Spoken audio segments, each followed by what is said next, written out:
Welcome to the a16z podcast. I'm Michael Copeland, and I am here with my partner in crime, Sonal Chokshi, today. And we are lucky to have Kim Zetter, a senior staff writer at Wired, who covers all things security. Kim, welcome. Thank you very much.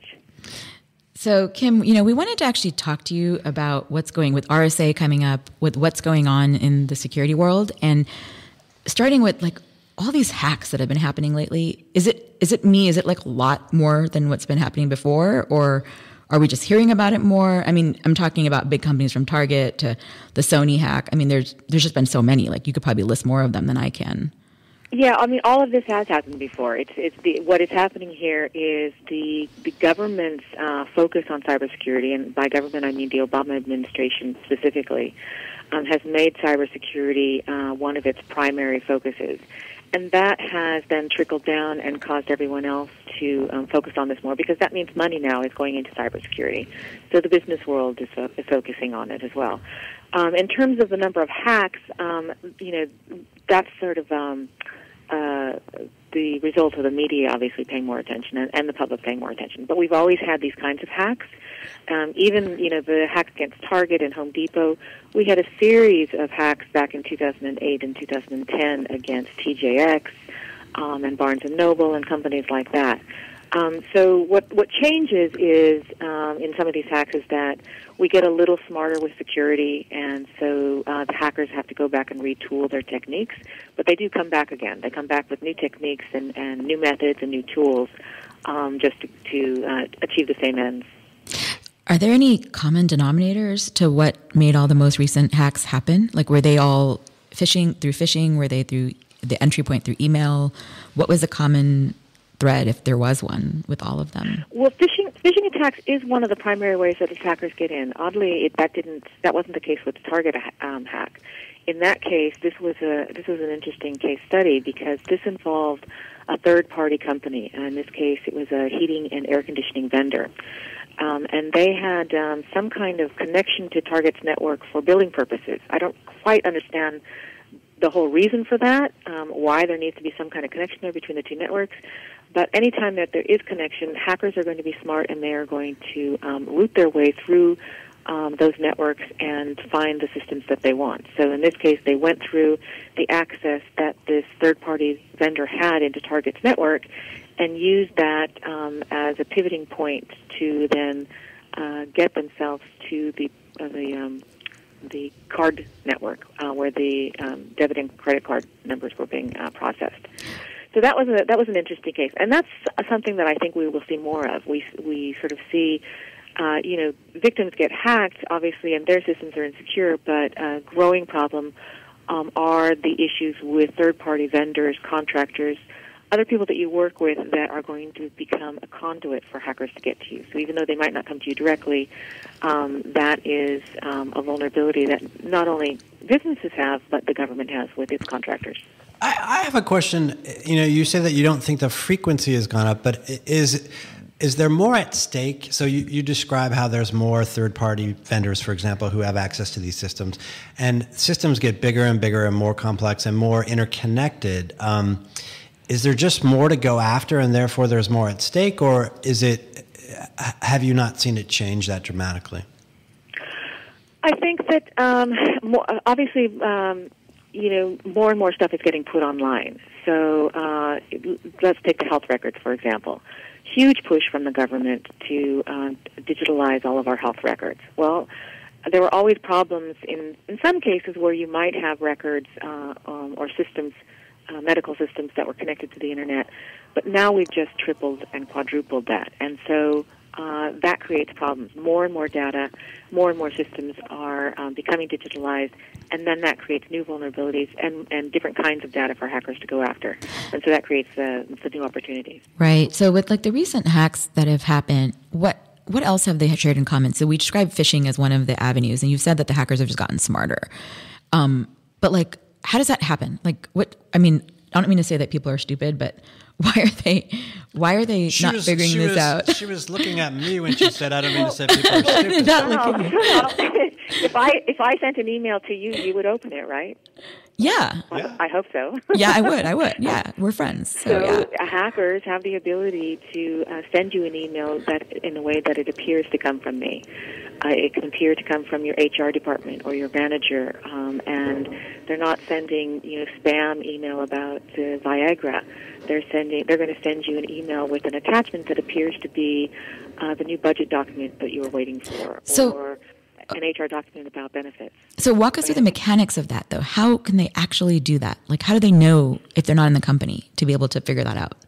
Like, if they're not inside the company, like, let's say, okay, between you and me, there might be more points of failure. But if you're inside a company and you have shared language and you kind of know each other's lingo, if I get an email from Michael and he sends me a random attachment, I would kind of know it's weird. Like, how do hackers figure out? Well, there can be multiple ways of doing this, and one is, the most simple way, and most email servers will catch this if you've got good filtering on it. The easiest way is to spoof an email so that it appears to come, and there are even websites that will spoof an email for you, so that it appears to come from one domain. If your system is set up to sort of scour through the track that email has come through, it will know that it didn't originate from the email that it purports to. This happens in your Gmail account, where you'll get a message and Gmail will tell you this doesn't appear to be coming from who appears to be sending it. Mm-hmm. So that's what they're doing in that case. So those are the sort of the low level phishing attacks. The more sophisticated ones can come from someone actually hacking a system in your network. So that it appears to be coming from the same IP address, but also, let's say they hack into Michael's computer, and they take over his address book, and they start sending out emails actually through his account in a way that he doesn't even see it. Right. So that's another possible method. The phishing attacks though become sophisticated when they do what's called spear-phishing. So phishing attack can be sort of, a cannon effect, like spam, where they just send out a lot of random emails and hope that someone will open it. Spear phishing is something that they put a little more work into this, and the Chinese hackers are very good at this. And they will, and the Russian hackers. Actually, I just want to clarify, both of them are very good at this. It depends on who the players are, how many typos will be in the phishing attack. Yeah, we want to hear more about that too. What they will do is they can study you. If you're a really valuable target, if you're a system administrator, for instance, if they can get into your systems, they can get into everyone else's systems on your company, for example. So what they might do is target a system administrator, and they will do some reconnaissance on him. They'll look at his LinkedIn profile. They'll look at his social networking. They'll see who he's communicating with, and they'll see what he's communicating about. And then they'll send him email that is going to be particularly targeted to him. Let's say he just come back from a conference that he tweeted about, or he tweets about a presentation that he saw at a conference, and then suddenly he gets a follow-up email that appears to come from the speaker of that presentation, or something else. So those are ways that they really intensify the sophistication to guarantee greater probability that you'll open it. But you don't actually need that much work. You asked if people are stupid, and they're not. Some cases they are. But, a report came out this week from Verizon examining how long it takes someone to open a phishing email after it's landed in a company's network. And it takes, on average, about a minute and a half before someone in that company is going to open the email. Wow. And I'll point you to something that happened a few years back. This was a security company, one of the top security companies, RSA, that's having its conference next week. They got hit in a phishing attack in 2010. Around the same time that Google got hit. And in that case, they sent only a handful of emails to some specific employees at the company. And the email filtering system actually caught it and sent it to the spam folder. But one of these employees went through his spam folder and saw the email, thought it was interesting, pulled it back out into his inbox and opened it. Oh, my God. And that's how the attackers got in. So is the kind of upshot of that story just never, ever bother checking your spam filter? Because I do that, once every 6 months. Yeah. Like, maybe something. I actually get useful newsletters and shopping emails and things like that. That's what you think, so. You mentioned they, and you talked about the Chinese and the Russians and in these more sophisticated attacks. Who are they? And what do they look like? And really, how sophisticated are they? And also, like, Kim, exactly. And also, what Are they the different players now? Because I feel like this more organized approach seems to be something new and different. Like they seem to be getting ever more sophisticated. They are getting more organized. So, in the early days, what you were getting were random hackers on the internet. Sometimes they would gather in gangs to do identity theft and get passwords and go after credit cards and things like that. And there was some organization then. But what we really saw the change in was in the late 90s, the mid-2000s, where we started to see the cyber espionage emerge, and that's where we're seeing nation-state attacks like China and Russia. So cyber espionage then became, a trade tool for, traditional economic espionage has been supplanted in some cases. So now nation-states like China has been accused of this, of hacking into companies' networks to steal trade secrets and give Chinese companies a competitive advantage. That's in addition to already the national security stuff that they're stealing, for military weapons and things like that. Those range in sophistication. I mean, the Chinese don't necessarily try to hide their tactics because they are supported by their government, so they don't really have anything to worry about there. In the case of the Russians, really, really sophisticated hackers are in East Europe. And why is that, by the way? Is it just that they're really code literate and... I think the technical training is really superb there. I think that because of the economic conditions, a lot of people have who weren't able to get a job during certain periods after the fall of the Soviet Union looked to develop these kinds of skills in the hacking underground, and so it really paid off for them. And it is very lucrative. And again, there's the issue of being untouchable in Russia. It's hard to go after Russians. Little cooperation with the government, and so U.S. authorities have to wait for someone to leave Russia and go, on vacation to Thailand or someplace, and now been there. So they're pretty protected there.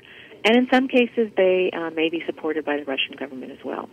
But they're very sophisticated. They're also doing national security stuff, but they're also doing economic espionage to sell it.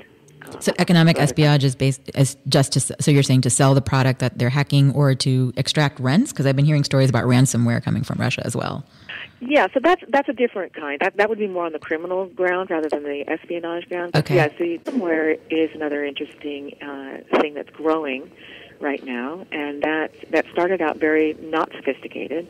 Hackers would put malware on your system that could then it basically encrypts your whole hard drive.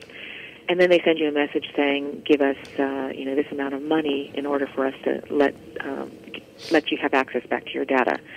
And started out very unsophisticated. They become more sophisticated. They got smarter about their encryption. It's harder to get around the encryption now.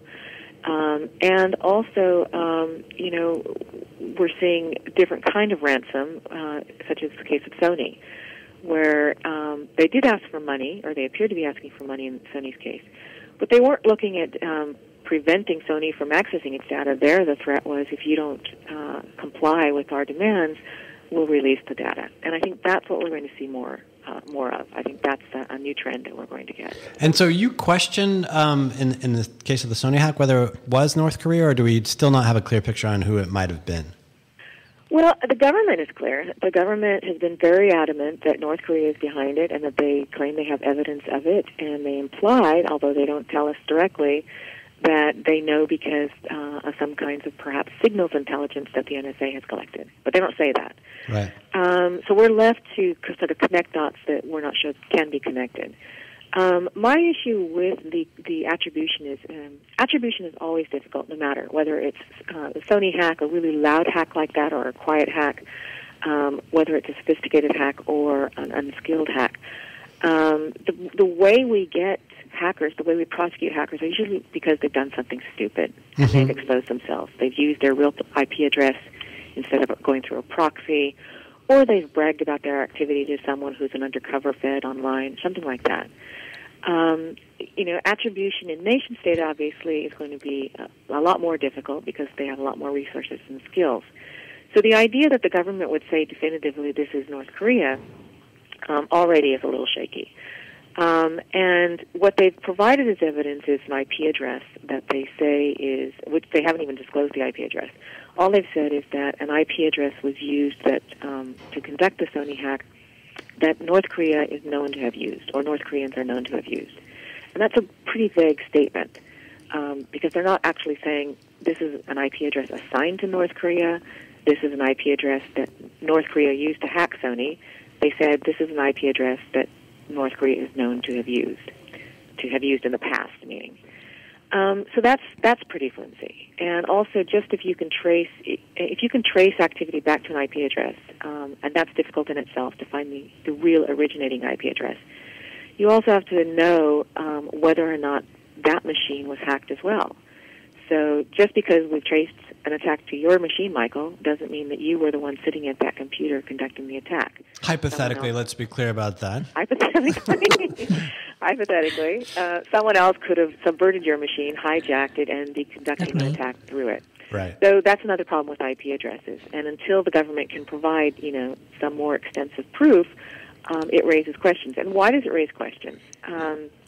Because if you look at the communication from the attackers to Sony, the first communication was about extortion, and it wasn't about the movie that everyone in the end thought it was about. Mm-hmm. They appeared to be asking in the first communication for payment, and they were demanding payment, and if they didn't get it, they would release emails and other documents from Sony. And subsequently, they did start releasing that. But it was only after media reports started surfacing, quoting anonymous government officials about the Sony movie, that everyone then jumped on this bandwagon and said this was about the movie. But the hackers themselves never mentioned the movie. And by the way, the hackers, they made that threat, that supposed threat, what we would have termed a terrorism threat, that if the movie came out on Christmas Day, they kind of implied that there might be some harm at movie theaters. And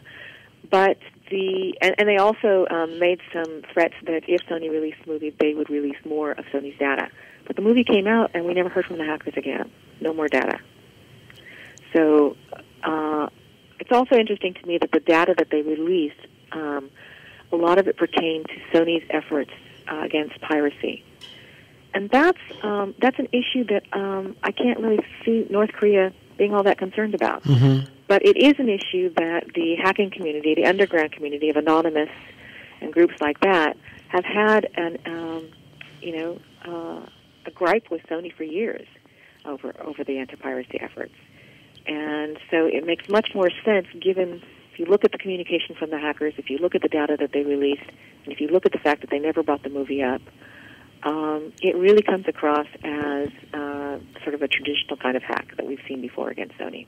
So, the only difference here is that they took it to another level in destroying data and releasing data, and they used some malware that had been used in attacks against South Korea. So those are the only things that gave everyone pause. Right. So, Kim, you're actually touching on another interesting theme that I think we should talk about for a brief moment, which is how people are communicating about the hacks. I mean, you're interestingly on the other side of this, which is your job is to kind of investigate the communication trails and source from different sources and talk to different, get different facts to put together like what's actually happening. But there is this problem that companies face, which is they're in a world where they actually don't know how to communicate about these things because they're facing them for the first time. Like, what are you kind of observing from that perspective? Companies have been forced to be a little more transparent. I mean, so we see, Target obviously wasn't going to willingly disclose a hack. What they do in the case of credit cards, it can become a little more obvious because they're required under breach laws to disclose to customers when certain kinds of data gets released. So that's often the way we first learn about a breach. But the company isn't going to necessarily announce it, or at least they haven't in years past. Now we're actually seeing blog posts, things like that, where they are coming out and formally announcing the hack, and sometimes even before they notify the customers. So that's a growing trend, and I think that companies are realizing that they have to get out in front of it. They don't want someone else to expose it before they can. And also, we see, the push now from the government for more information sharing from companies. Do you get a sense, though, that in terms of that disclosure, that it's only like disclosure happens when it kind of gets out there already, Or, if nobody knows that this hack occurred, do we still sort of keep it quiet? Well, that's what they would love. I mean, that's been traditionally what's occurred, is that we never learned about hacks until either the data started leaking online or, credit card numbers were stolen and they were used for fraudulent purposes. So I think that companies also are becoming maybe less hesitant about discussing because they see that everyone is getting hacked. So Right. You're no longer that individual standing out there alone who's going to get a finger pointed at you for your bad security. Now we know that pretty much every level of security can be subverted by a really determined attacker. So I think that there's a little less shame in getting hacked, maybe. Uh-huh. Although I think in Sony's case, maybe not so. Yeah, well, that's also because of what actually came out. But right, exactly. So actually, Kim, one interesting theme here, we've been talking on the background here about like what's really changed in the security landscape. And you've been saying that a lot of these things have been around for years. But at the same time, the players have gotten ever more sophisticated and the hacks have gotten much more complicated.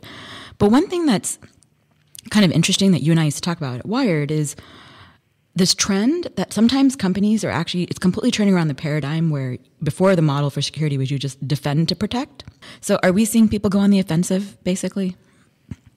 So we are to within limits. There was a lot of talk a couple of years ago. A company called CrowdStrike, actually, when they launched, they had made this announcement that they were going to be talking about, what they called active defense, which was attacking back to a certain extent.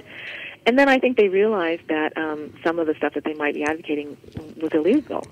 And there are companies that I think are just now learning that some of the things they're doing could get them into hot water. So there are some things in limitation. I mean, one of the things that you can do is, you can sort of trace back the source of the attack and find the IP address and things like that. But you cannot start routing around in the computer at the other end because that's unauthorized access. You can't pull your there's a question about whether or not you could actually pull back your data or delete your data on that server. And I think that would also be a violation of the Computer Fraud and Abuse Act because you don't know it's performing an unauthorized action on a computer, and you don't know what the consequences of deleting something on a computer might be.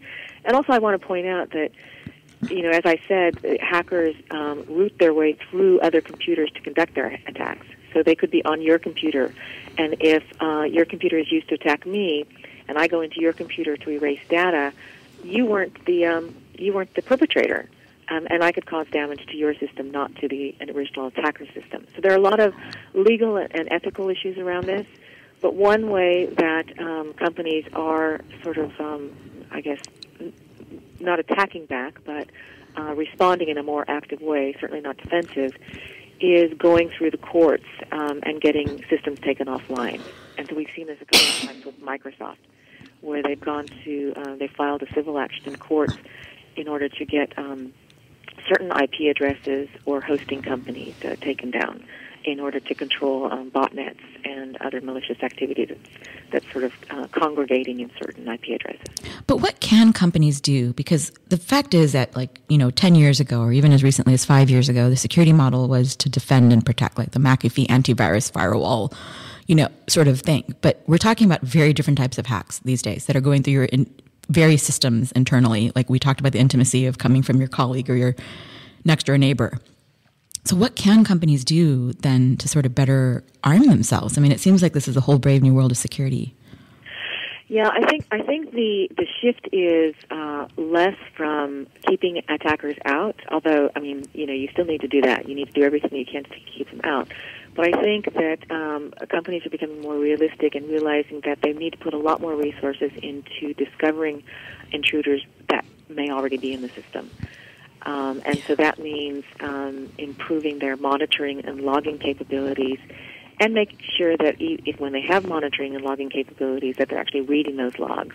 And they have them configured in such a way that they can actually distinguish between something that is concerning and something that's not. But that's a problem as well. Target discovered that. Target installed a multi-million-dollar security system not long before it got hacked. And that system was designed to detect anomalous behavior in the network, and it did. it sent alerts. It sent alerts to some people who were paid to monitor targets networks. I forget where they were. I think in maybe India or Singapore. And they forwarded those alerts to the system administrators in the U.S., and those administrators ignored them. And they ignored them because you can have a system like that and get so many alerts that you get this battle fatigue from them, and you stop looking, or you don't have enough resources to look at everything. Well, it also raises the fact that at the end of the day, the whole model of security always comes down to the human error aspect as well at some point. And speaking of human error, flip it to the consumer. Are you noticing, or is there hope for us to do a better job? Are there behaviors we can embark upon? Finally, two-factor authentication for everything. I mean, is there anything on the horizon there that seems to help? Yes, I think the move towards two-factor authentication obviously was long overdue, and I guess we have Edward Snowden to thank for that, and encryption. But if an attacker is already on your system, encryption won't necessarily help you because they're going to see your data before it gets encrypted. If you're changing passwords, strong passwords, things like that, we see a movement toward people demanding that passwords be eliminated and that we come up with new systems, more biometric systems, things like that. I mean, there obviously are a lot of people trying to look at this issue now and figure out new ways. But, I mean, for the consumer now, two-factor authentication for any site that offers it, that's the way to go. Kim, you talked to us about what we can do in two-factor authentication. Sounds like a path that we all need to go down quickly. And even three-factor authentication, if you think about adding the biometric component. Yeah, but what are some other things that maybe companies should think about? And also, do you have any sense of kind of who's winning, or is that not even a question that can be asked? The hackers are winning. Okay, well, that's the sad reality, right? So that's exactly the world we're in. Do you have advice then, Kim, for companies that are and consumers that are in this world? Like, what do we do then? I mean, if you put your data on the cloud, which it could be a lot more secure because you have a lot more administrators who are dedicated to watching that. What would I don't do online banking. Okay, so I don't have a lot of trust in those kinds of systems. I don't have a lot of, I do very little. I don't put my health records online, that kind of thing. So I keep it as much to the minimum as I can. And I know that people don't like that because they like efficiency and they like convenience, but they have to understand that there is that trade-off, and you are making a security trade-off every time you do that.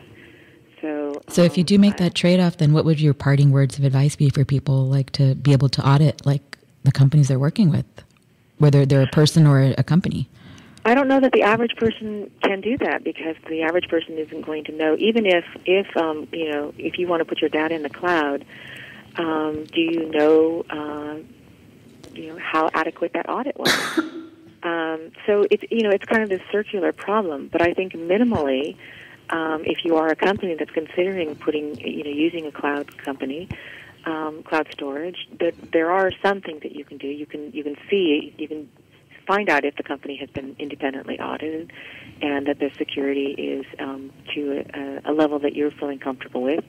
And another thing that you might do is seed some of your data so that if it's stolen, seeding is sort of planting little flags, like a watermark. Sort of watermarking, yeah.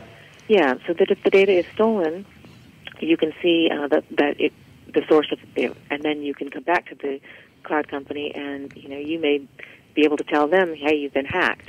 But that's one way that you're not just completely ceding your control to someone else. Then that's great. Well, Kim, on that somewhat somber note, I promise if you get an email from me with an attachment, don't open it. Don't actually open any email from him in general. Yeah, don't. Thank you so much. This You're welcome. scared me to death. Thanks a lot. Okay. Bye.